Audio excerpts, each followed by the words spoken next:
Welcome to another episode of Team Anywhere, where CEOs, leaders, and experts at building teams, companies, organizations, and amazing cultures share how to lead from anywhere in the world. I'm your co-host on the East Coast, Ginny Bianco Mathis. And I'm your co-host on the West Coast, Mitch Simon.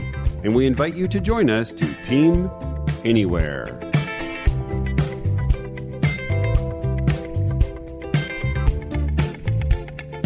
Are you promoting your high performers and then finding out that they aren't great leaders?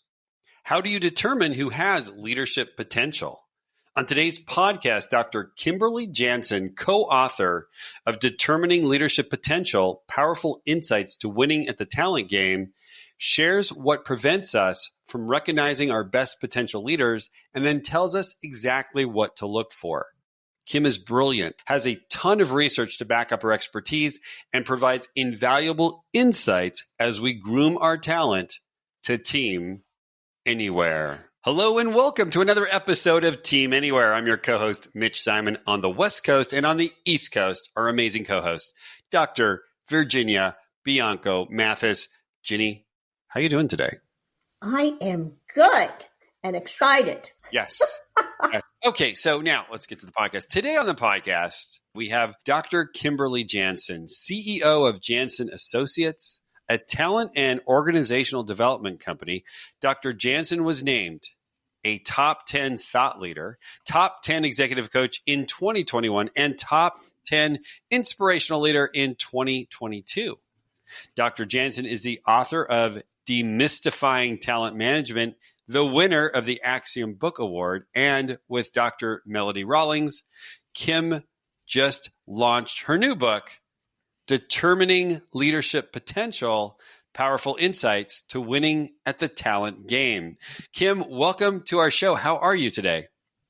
I'm terrific and delighted to be here. Thanks for having me. Kimberly, I think they're going to run out of these great awards to give you. That just means I need to work harder to keep winning different acclamations. All right. That is so gratifying for you. Yeah. Before we get into the book, which we're definitely going to get into because I know the book just came out, really excited about it. What is the one thing that surprised you the most over the last 2 years? I think the amount of challenges people point to as being so different or so significant for me have always been there. So we talk about the challenge in managing remotely and having good expectations or feedback or how to create that connectivity. All of these things were present before. We were just able to ignore them better because we could measure by FaceTime or do a drive-by or something. And so I am surprised by the degree that people are surprised. And I think if we just went back to basics and reinvested ourselves into things that work and just amped it up a little bit better, people would find themselves in a very different situation. Oh, I love that. We were just able to ignore them better. I would guess, Kim, that you would say that we can't ignore them anymore. Well, you can, but it's going to significantly impact your business success, your talent pool. People have woken up to the fact that they are able to execute more choices. They can make different choices for themselves. And as a result, they're voting with their feet. And that has consequences for people who are running companies who are not willing to engage people in some of the fundamental needs that they have. I'm just curious, if you were to rename the Great Resignation, what would you call the Great Resignation? Because it sounds like it was coming. Yeah, I'd call it the great lack of development, the great lack of connectivity. The great lack of connectivity. Connectivity. I think I like the second. People feel lost. They want to be acknowledged. They are having a unique experience because it's their only experience. And if we were better at meeting people where they are and understanding what they offer and being good at having conversations and developing them, doesn't have to be ascending an organization, it can be lateral, then I think that people wouldn't feel compelled to leave. They wouldn't feel compelled to make different choices to find some satisfaction. We're leaving a lot on the table, low-hanging fruit. Okay, I just have to go there again, Kim, because I love the way you see the world. Is we called them before soft skills, all these things that you're talking about. Not we, but those people call them soft skills. It sounds like these soft skills should be renamed. What would you call soft skills? The hard stuff. The hard stuff, yes. Because if they were soft and easy, then more people would do it with more aplomb and more vigor, etc. They are not leaned upon because people don't feel comfortable in them. They don't feel like they have the competence. Even good feedback. They don't feel competent to give good feedback. They're awkward. That's so upside down. But it's like anything else. If you want a good golf game, work on your swing. It's not hard to give good feedback. You just need to have good technique and practice. You got to grind. You got to put in the reps in. You want to be a good basketball free thrower? Spend 1,000 shots at the line every week and get competent at it. And so I think if we put the same level of rigor, people could develop these skills. But the soft stuff is the hard stuff because we don't set them up in the same way we do for accounting skills or marketing skills or things of that nature. Right. And I'm so excited about reading your book and building that infrastructure to practice those things that make us uncomfortable. Right. Seems to be what is missing. Be more empathetic, please. Use all this emotional intelligence stuff, please. And conceptually, leaders are going, yeah, I get it. How do I go to the ball field and practice that? Let's get in there then. And so it seems, with this magnanimous introduction that your book, now I have a huge expectations for the book. So the book again is called Determining Leadership Potential, Powerful Insights to Winning at the Talent Game.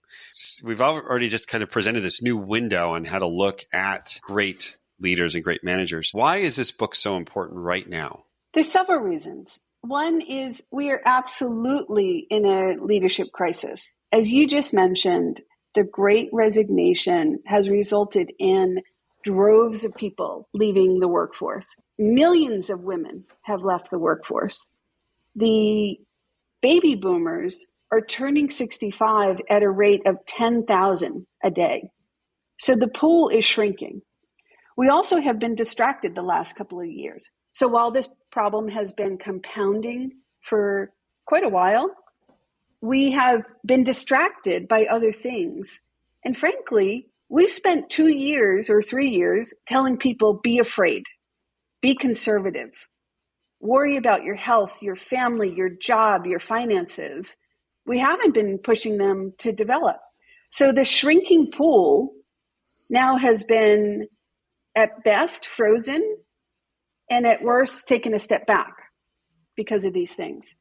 I think if you add in a couple of additional reasons, such as the world is more complicated, the world is complex, and there's so many external factors influencing your business success today that you need a higher level of sophistication to be able to manage it well.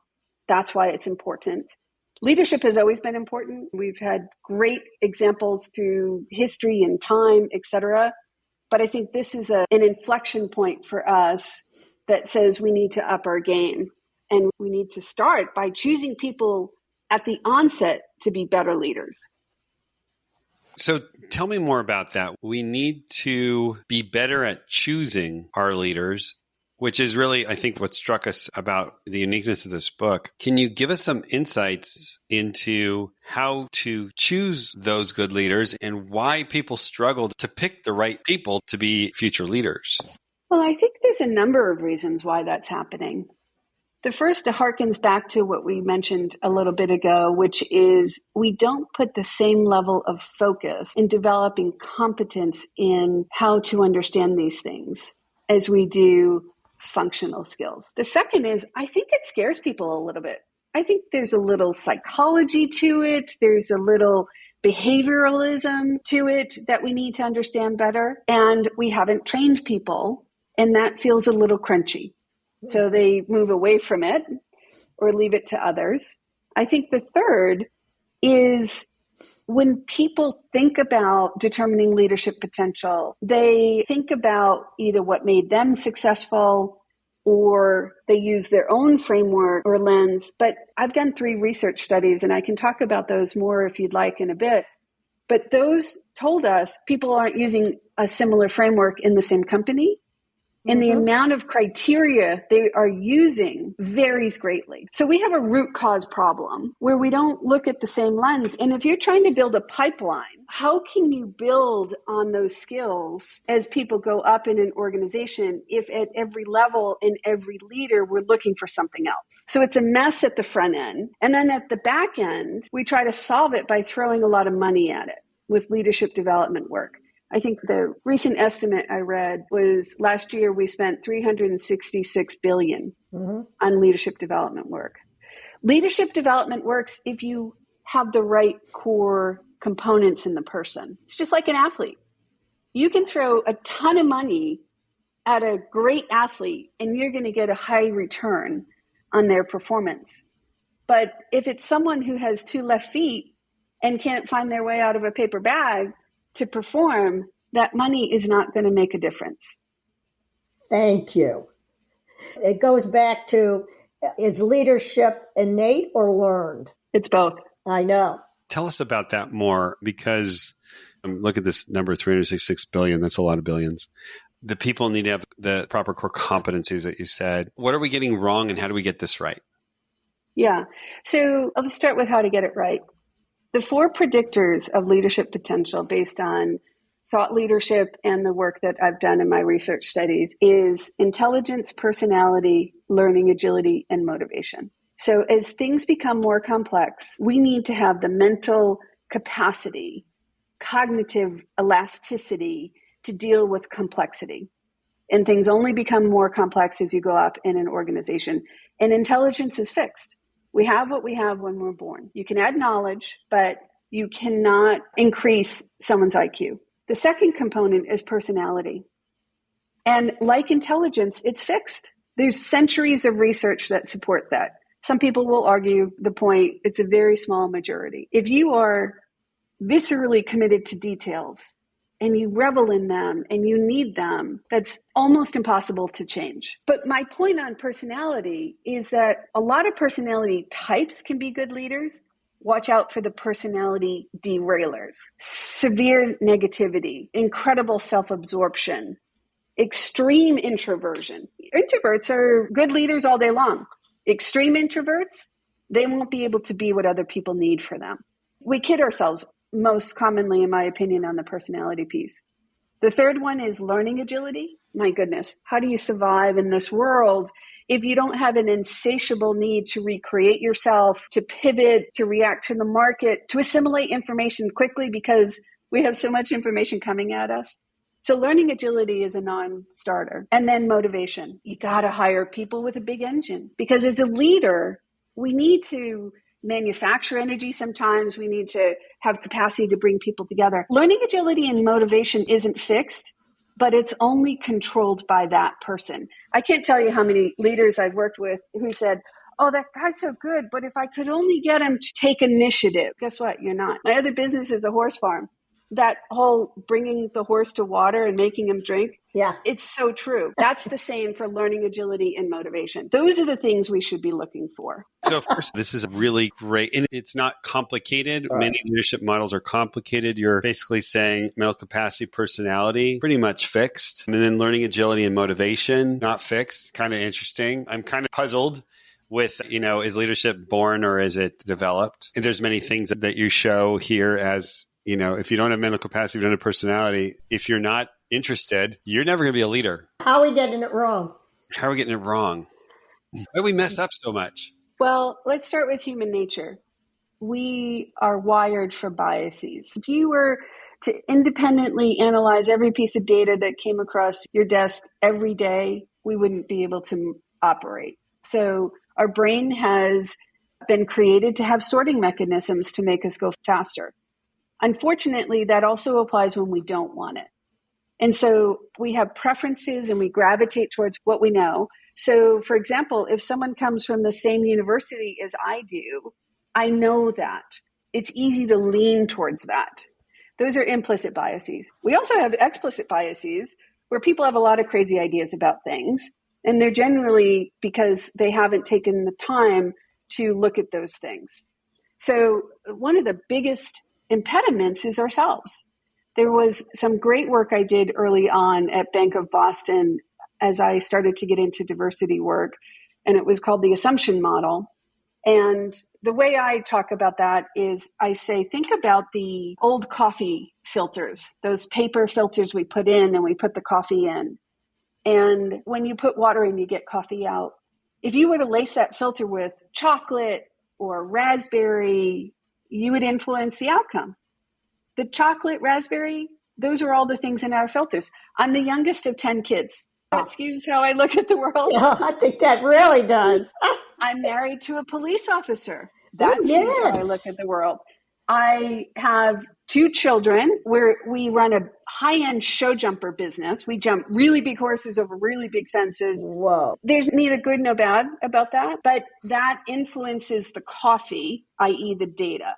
Yeah. And so we're all doing that, and we're doing it at an unconscious level. So bias is a big impediment. The second is that we're using so many different criteria to make those decisions.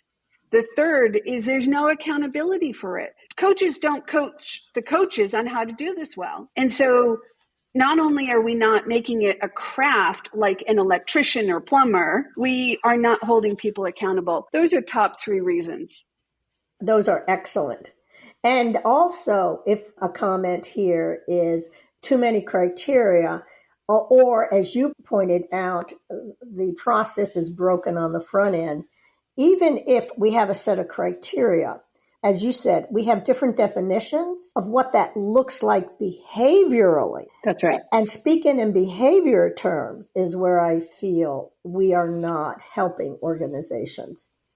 Yes, you can take a behavior and put it in some concrete terms if you take the time to do that. That's right. And people move fast.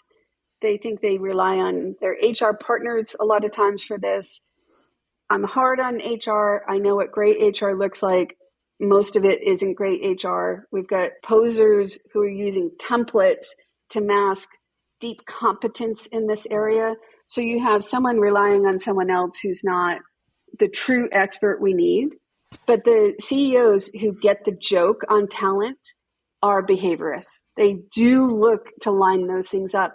To your point about the variation, I did 3 research studies, and the intent was to see what criteria people were using. But that framework, by the way, is predicated on work that Alan Church and Rob Silzer did in the Leadership Blueprint.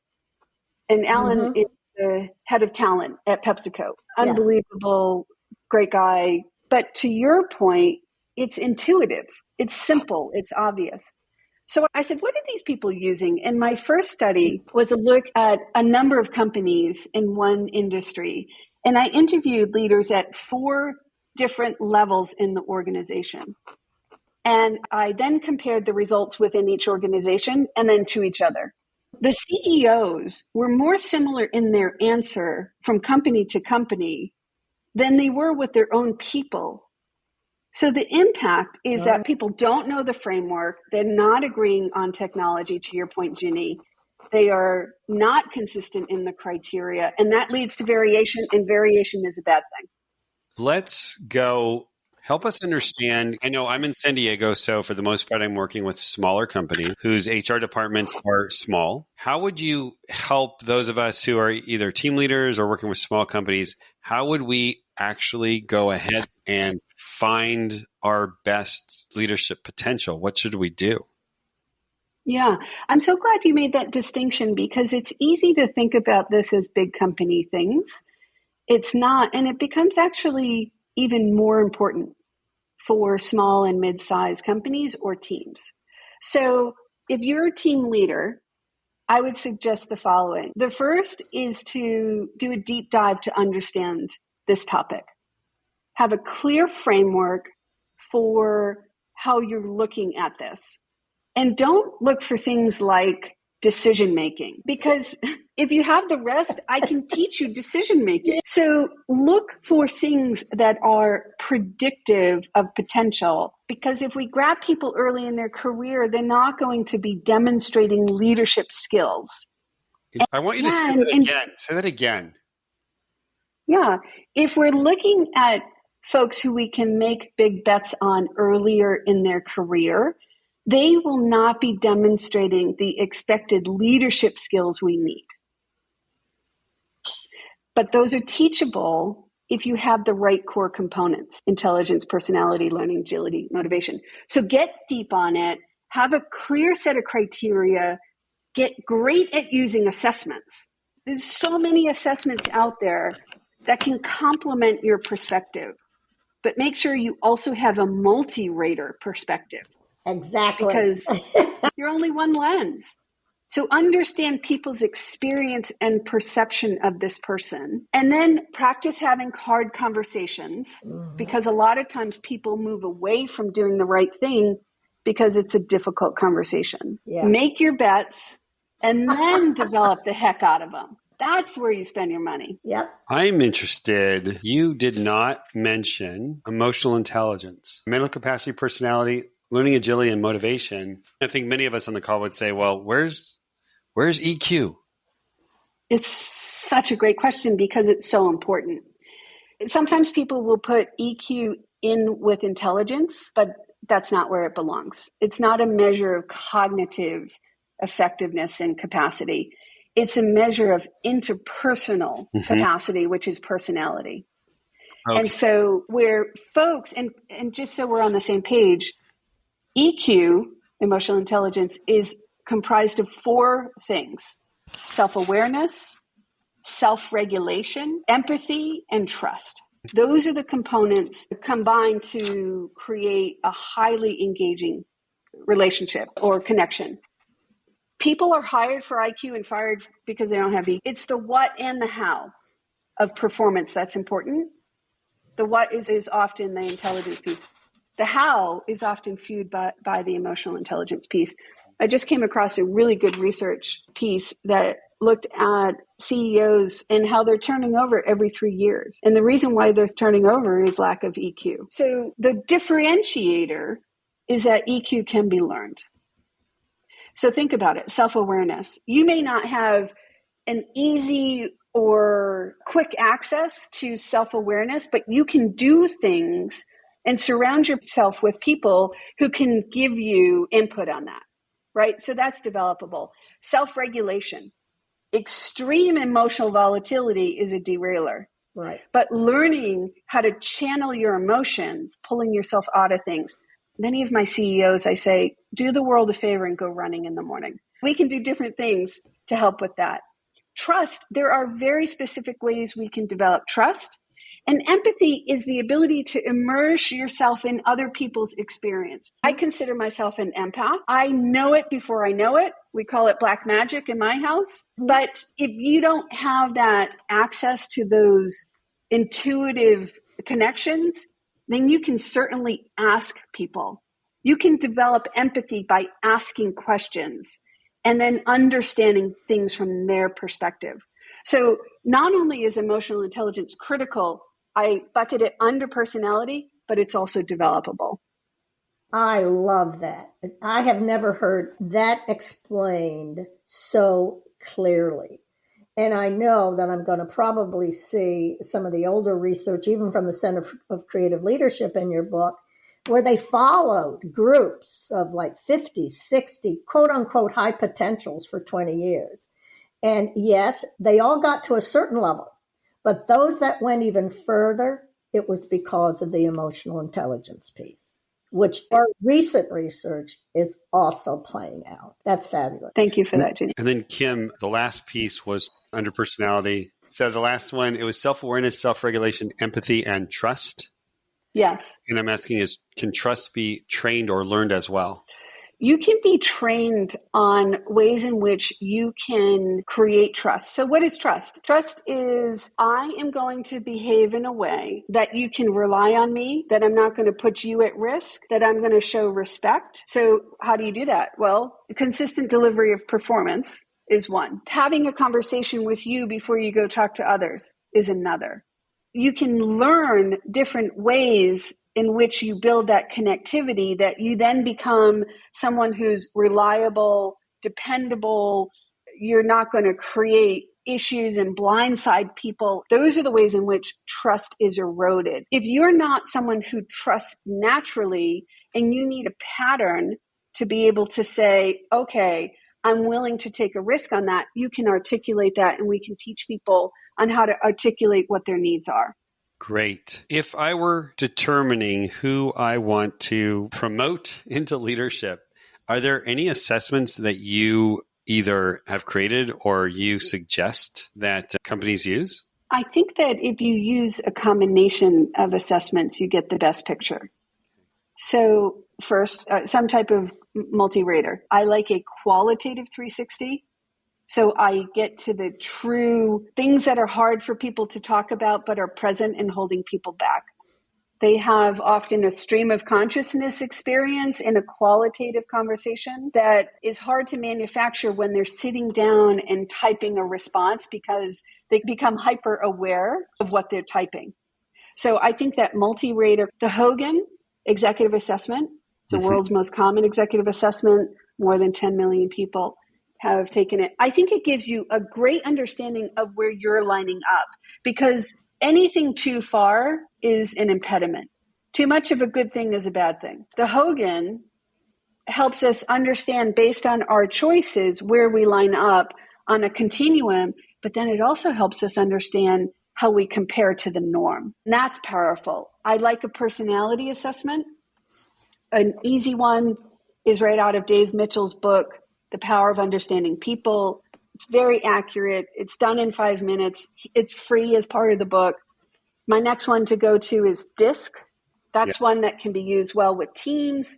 Myers-Briggs is often used. You need a little bit of a PhD to interpret deep on the personality. There's a great learning agility assessment available for intelligence. I love the Wonderlic. I'm also a crazy football person. So the fact that they use it with quarterbacks goes a long way with me as well. So I like the combination of data. But here's my caution. Behavior trumps data. So behavior trumps assessment. Assessment should be indicators for you to look further into. And you mentioned on the multi-rater qualitative 360, and I'm assuming we would get this from the book, is be careful what you ask. So if I'm asking for all of those things, which basically I'm asking, has this person shown leadership attributes? And I'm not looking for leadership attributes. I'm looking for leadership potential. Then I might find the wrong people, right? I'm going to have a positive and negative mistakes here. You should put that on a bumper sticker. It's just so brilliant. It's so exactly right. Yes? Yeah. I'm going to miss my core future leaders. Because I do think about the companies that I'm working with, and we really are. We're working with like 25, 24, 23, 24-year-olds. They haven't had that time, but I'm always asked by the CEO, what do you think? Does this person have leadership potential? And now going forward, I'm going to be asking myself different questions. I think in that scenario, the CEO will rely on performance. Yes. To give you an answer. And performance is not a predictor of potential unless it's the same exact job. Yeah. That's where we get trapped as well. Performance should be the ticket for you to have entry into the conversation to be considered to do something else, because we need people who are doing their job in a very robust way. But it's only the ticket in the door. It's not the lens by which we should evaluate them for future leadership potential. I think every single second of this podcast is gold. I don't want it to end, but we must. Where can we find you and Dr. Melody Rawlings? Where can we find this book? How can we hire you? Thank you so much. So you can find me in a number of places. JansonAssociates.com. is my company website. Our number is 866-WE-UNLEASH. Nice. Because that's what we are about. I also can be found at my email, Dr. Janson at determiningleadershippotential.com or Kim at JansonAssociates.com. You'll find me on Instagram, Janson Associates, LinkedIn, both with me and the company. Melody and I also created a website that we want to go in tandem with this book. We had a word count that we railed against. And so to combat that, we have provided a tremendous amount of free resources, case studies for you to use, a list of assessments to give you some background on different assessments, interview questions, etc. So you can find us on that website. It's determiningleadershippotential.com. You can find Dr. Rawlings on LinkedIn as well. And then Dr. Rawlings at determiningleadershippotential.com. You'll also find us out with a relaunch of my first book because there was a need to come at this moment and come back to some of the fundamentals. So within the next 2 weeks, Demystifying Talent Management will be out with a second edition. Great. My God, what a busy lady. Never busy enough.